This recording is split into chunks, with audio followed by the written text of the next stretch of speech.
नमस्कार, लाख टके की बात में आप सभी का बहुत स्वागत है। आपके साथ में हूं नलिनी पांडे। नमस्कार, आपके साथ में हूं शीनम शर्मा। लाख टके की बात में सबसे पहले बात करेंगे योगी के सनातन संदेश की और कांग्रेस पर बड़े प्रहार की। इसके बाद बात करेंगे समाजवादी पार्टी और कांग्रेस के बीच संग्राम की, जिस पर बीजेपी तंज कस रही है। और फिर आपको बताएंगे बीजेपी के अभियान की, जिसने कांग्रेस और सपा को टेंशन में डाल दिया है। फिर बताएंगे ऑपरेशन सिंदूर के बाद पाकिस्तान को विदेशों में बेनकाब करने वाले सांसदों से पीएम मोदी ने क्या कहा।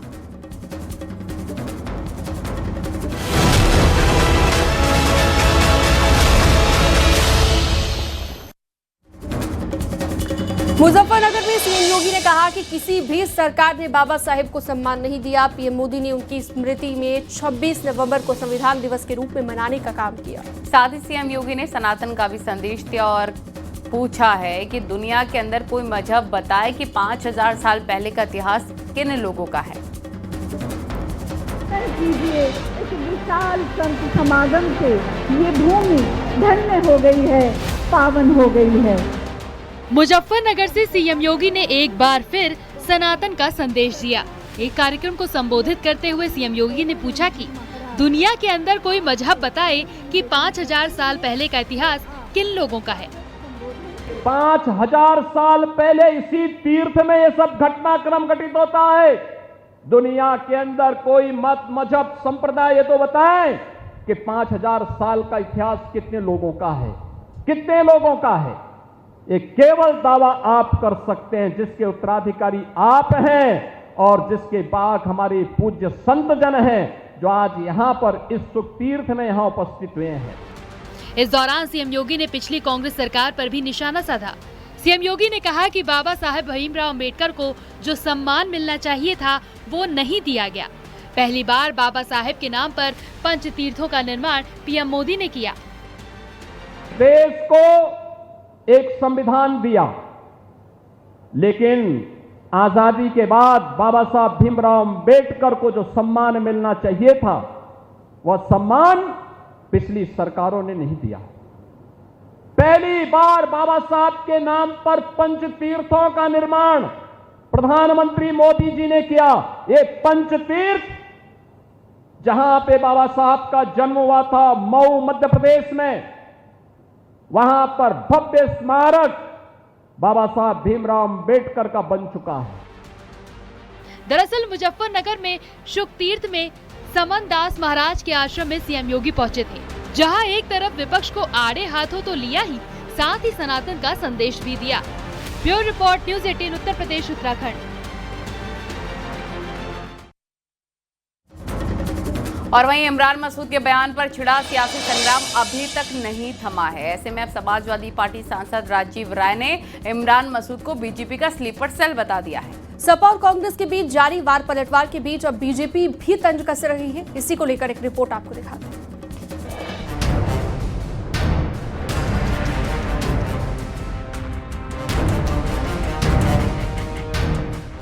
यूपी में सियासी बिसात बिछने में भले ही अभी वक्त है, लेकिन 2027 के चुनाव को लेकर अभी से नेताओं के बीच वार पलटवार जारी है। कुछ ऐसी ही सियासत इस वक्त यूपी में चल रही है, लेकिन जिन दो दलों ने 2024 का लोकसभा चुनाव साथ लड़ा, अब राहें अलग होती दिख रही हैं। हम बात कर रहे हैं समाजवादी पार्टी और कांग्रेस पार्टी की। इमरान मसूद के बयान पर समाजवादी पार्टी लगातार हमलावर है, तो इमरान मसूद भी कई बार ऐसे बयान दे चुके हैं जिससे तकरार बढ़ी है। समाजवादी पार्टी के सांसद राजीव राय ने इमरान मसूद को स्लीपर सेल बताया और करारा वार किया। इमरान मसूद के गठबंधन वाले बयान पर उन्होंने कहा कि इमरान मसूद बीजेपी के स्लीपर सेल हैं। ऐसे स्लीपर सेल से कांग्रेस को सतर्क रहना होगा। पहले भी कई बार कांग्रेस के राष्ट्रीय नेतृत्व का आगाह कर चुका है कि अपने यहाँ के भाजपा में के स्लीपर सेल को समझिए, परखिए, दूर करिए। कुछ लोग कांग्रेस में रहकर कांग्रेस के लिए आत्मघाती बन जाते हैं। यही वजह है कि कांग्रेस बार बार आते आते सत्ता से बाहर चली जाती है। इन बयान ब्यूरो से कांग्रेस को बचकर रहना चाहिए। मुझे लगता है कि सांसद जी को हम धन्यवाद समाजवादी पार्टी हमारे राष्ट्रीय अध्यक्ष का जरूर देना चाहिए कि बड़ी मनोवत के बाद उनके नाम पर उन्होंने सीट दे दी है कांग्रेस को। अकेले लड़के लोग देख लिए होते। ऐसे में एक बार फिर से राजीव राय के बयान के बाद सियासी सरगर्मी तेज हो गई है। सपा और कांग्रेस के नेता एक दूसरे पर हमलावर हैं। ये आपत्तिजनक बात है कि हमारी पार्टी के एक सांसद को, एक वरिष्ठ नेता को राजीव राय जी स्लीपर सेल बोले। ये वैचारिक तौर पे एक गलत बात है। हमारी पार्टी के एक नेता के ऊपर इस तरीके का आक्षेप लगाना सरासर गलत है। पूरा हिंदुस्तान जानता है कि आरएसएस के लिए बी टीम के तौर पे कौन लोग काम करते हैं। तो वहीं बीजेपी भी अब दोनों पार्टियों पर तंज कस रही है। कैबिनेट मंत्री स्वतंत्र देव सिंह ने कहा कि कांग्रेस और सपा जातिवाद, क्षेत्रवाद, परिवारवाद और वंशवाद के चक्कर में फंसे हैं। ये सिर्फ देश को लूटने आए हैं। जब जब ये सरकार में आए तब तब लूटा। इनके पास इसके अलावा कोई काम नहीं है। कांग्रेस का शासन आप देखा है, सपा का शासन जातिवाद, क्षेत्रवाद, परिवारवाद, वंशवाद, घोर वंशवाद के चक्कर में लोग फंसे हैं। और इनका राजनीति व्यापार है, मिशन नहीं है। ये क्यों लूटने आए हैं देश को।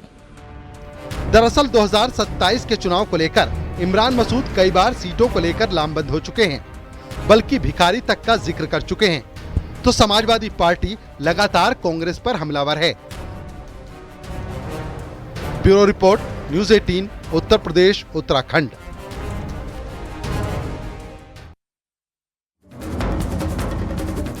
केशव प्रसाद मौर्य और समाजवादी पार्टी के बीच जुबानी जंग जारी है। वाराणसी में एक बार फिर से केशव मौर्य ने सपा पर हमला किया। तो एक बार फिर से समाजवादी पार्टी ने भी डिप्टी सीएम केशव मौर्य पर पलटवार किया। श्री अखिलेश यादव जी की समाजवादी पार्टी समाप्तवादी पार्टी बनने की ओर अग्रसर है।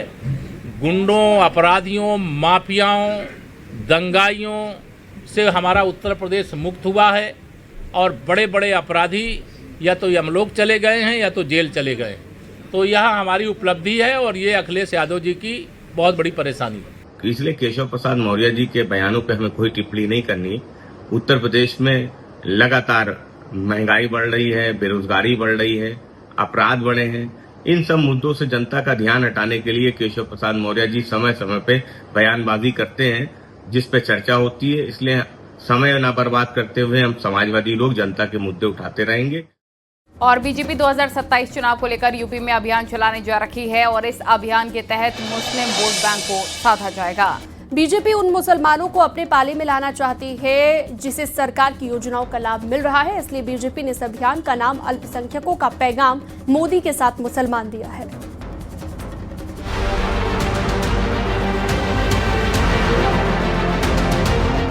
– 2027 विधानसभा चुनाव को लेकर समाजवादी पार्टी कांग्रेस की सिरदर्दी बीजेपी बढ़ाने वाली है, क्योंकि बीजेपी अब मुस्लिम वोटर्स को साधने के लिए खास योजना बना रही है।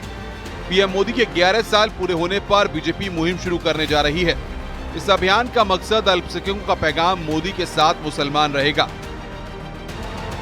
एक कार्यक्रम कल अल्पसंख्यकों का पैगाम मोदी के साथ मुसलमान, लेकिन जो मुसलमानों का इस सरकार में भला हुआ, उनको वोट बैंक नहीं बना करके उनको गरीब कल्याण की नीतियों में शामिल किया गया।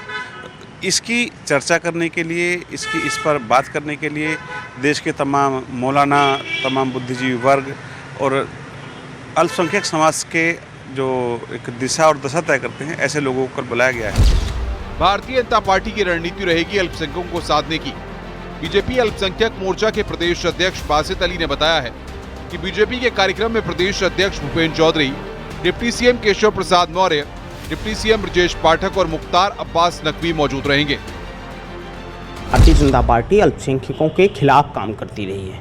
ये उनकी पुरानी रणनीति है और इनके विचारधारा से वो बात आती है। चाहे वक्फ का मामला रहा हो, चाहे इसके पहले CNRC का मामला था, या फिर आप अगर इनके चुनावी राजनीति को देखें तो पूरे उत्तर प्रदेश में एक भी मुसलमान नहीं मिला जिसको भारतीय जनता पार्टी टिकट दे पाए। इस अभियान में कई तरह के कार्यक्रम भी होंगे। बीजेपी की पूरी प्लानिंग है कि मदरसों और दरगाहों पर चौपाल लगाए जाएंगे, साथ ही योग भी किया जाएगा।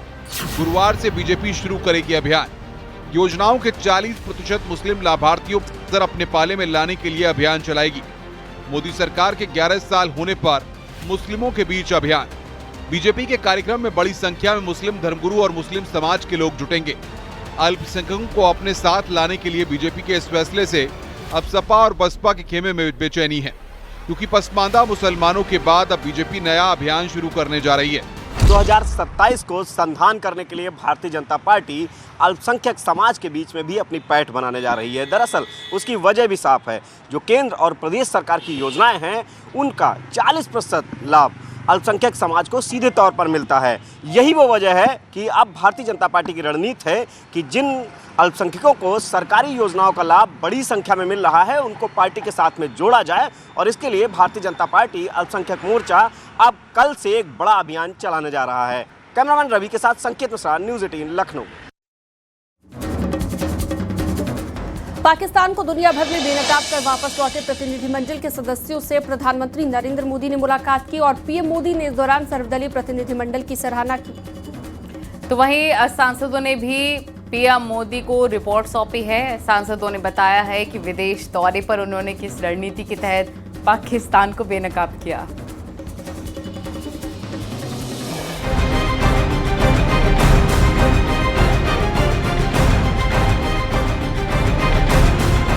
पाकिस्तान को बेनकाब कर 7 सांसदों का दल भारत लौटा।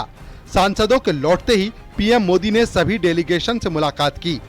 इस मुलाकात के दौरान पीएम मोदी ने कहा कि सभी दलों के प्रतिनिधियों का एक साथ अलग अलग देशों का दौरा करना भारत की ओर से एक बड़ा संदेश है। भारत के संदेश को, भारत की स्टोरी को दुनिया के सामने रखने के लिए इस तरह से प्रतिनिधिमंडलों को विदेशों में जाना चाहिए। इस दौरान पीएम मोदी ने सर्वदलीय प्रतिनिधिमंडल की सराहना की। पीएम मोदी ने कहा, दौरा अच्छा और सफल रहा। सांसदों के एक डेलीगेशन का नेतृत्व करने वाले कांग्रेस नेता शशि थरूर ने बताया कि पीएम मोदी ने अलग अलग मेज पर जाकर लोगों से मुलाकात की। And he was very pleasant. He spent more than an hour with all of us, an hour and a quarter.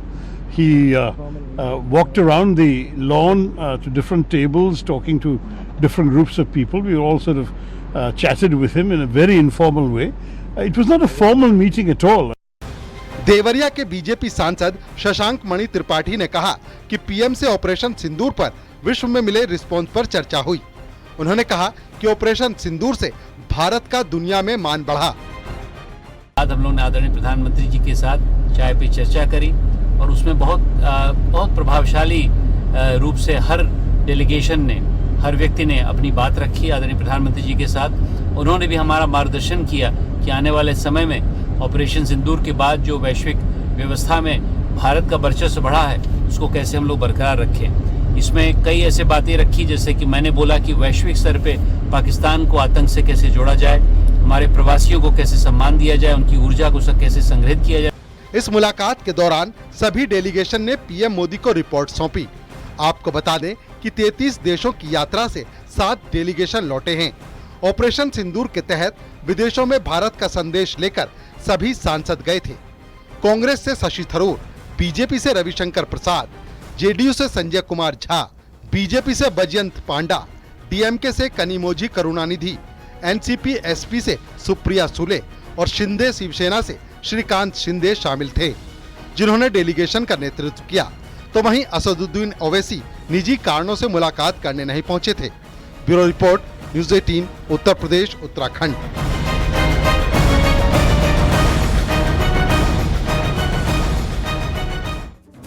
मुलाकात के बाद बीजेपी सांसद अतुल गर्ग ने कहा है कि पीएम ने सभी सांसदों की ध्यान से बात सुनी है। बीजेपी सांसद ब्रजलाल ने कहा है कि सिंदूर ऑपरेशन हमारी एकता, अखंडता और शौर्य का प्रतीक बना।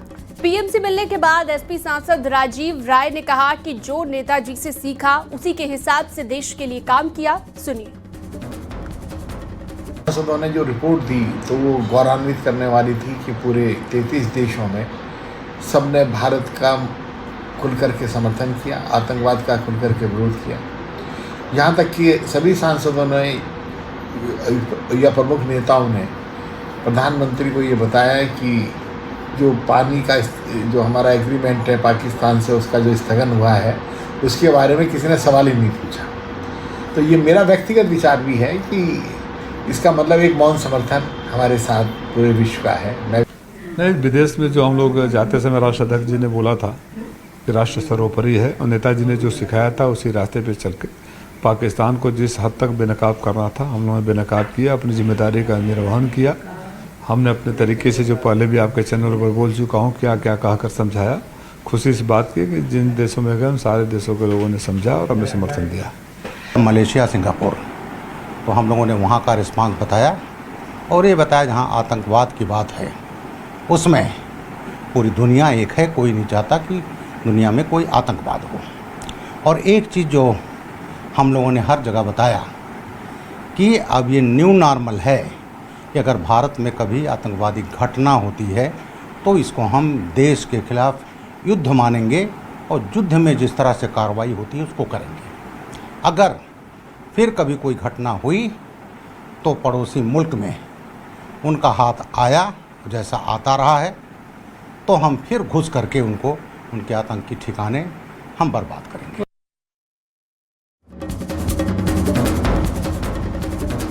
और मोदी सरकार के 11 साल के कार्यकाल की उपलब्धियों को बीजेपी गिना रही है। अलग अलग शहरों में बीजेपी के नेता मंत्री उपलब्धियों को गिना रहे हैं। 11 साल में देश ने किस तरह से ग्रोथ किया, 11 सालों में मोदी सरकार में कैसे देश मजबूत हुआ, नेताओं के दौरे में उनकी ये बातें जन जन तक पहुंचाई जा रही हैं। और इसी कड़ी में यूपी के अलग अलग जिलों में मंत्रियों के पहुंचने का भी सिलसिला जारी है। प्रदेश में योगी सरकार के मंत्री जा जाकर उपलब्धियों को गिना रहे हैं। योगी सरकार के मंत्रियों के दौरे की 7 तस्वीरें इस वक्त हम आपको दिखा रहे हैं, जिसमें वाराणसी, शाहजहांपुर, बस्ती, प्रयागराज, अमेठी, इटावा और सुल्तानपुर शामिल है। एक तरफ जहां मंत्री उपलब्धियां गिना रहे हैं, दूसरी तरफ समाजवादी पार्टी इस अभियान पर निशाना साध रखी है।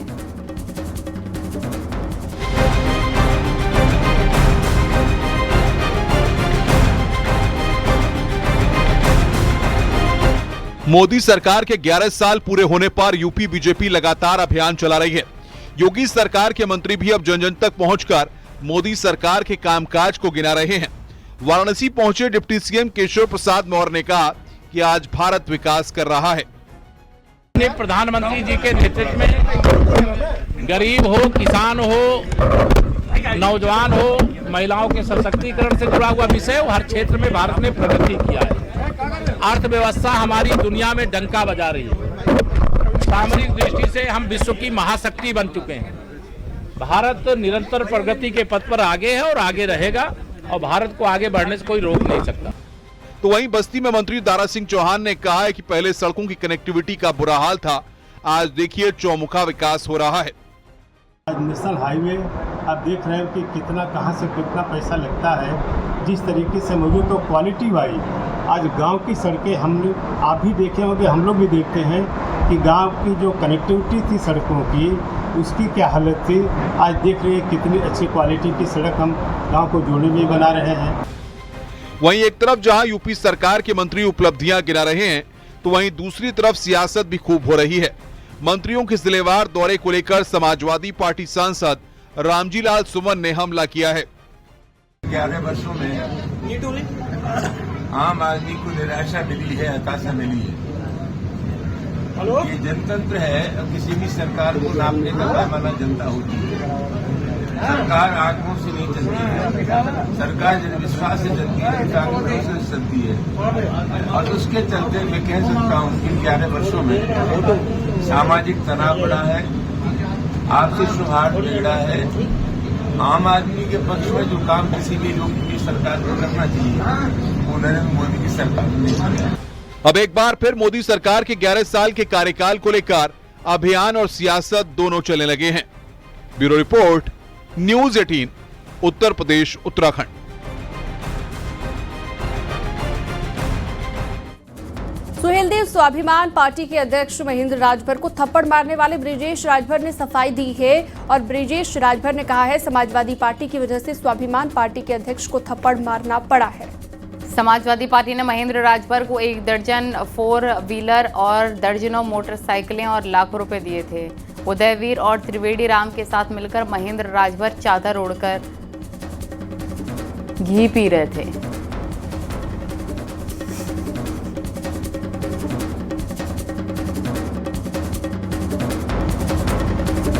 जब हमको पता लगा कि जब समाजवादी पार्टी के तरफ से दर्जन भर 4 व्हीलर गाड़ी और मोटरसाइकिल 35-40 तो मिल गया, दर्जन भर कंप्यूटर और लैपटॉप मिला, कैमरा मिले, 10 लाख महीना मिला, तो 10 महीने तक हमको नहीं बताए ये चादर ओढ़ करके पकड़े गए समाजवादी कार्यालय पे आप आरोप ब्रिजेश राजभर के ऊपर क्यों लगा रहे हो? जब सारी जानकारी हमको मिली तो हमने पूछा तो उनको बुरा लग रहा था। तो बुरा लगा तो हमको पार्टी से निकाल दिए। हमको कोई बात नहीं, पार्टी से निकाल दिए, लेकिन बयानबाजी जो गलत कर रहे हो गलत है। हम ब्रिजेश राजभर कभी चोरी और बेईमानी का काम नहीं किया है। ब्रिजेश राजभर न्याय के लिए लड़ता है। रुकेंगे छोटे से ब्रेक के लिए, जल्द लौटते हैं कुछ और खबरों के साथ।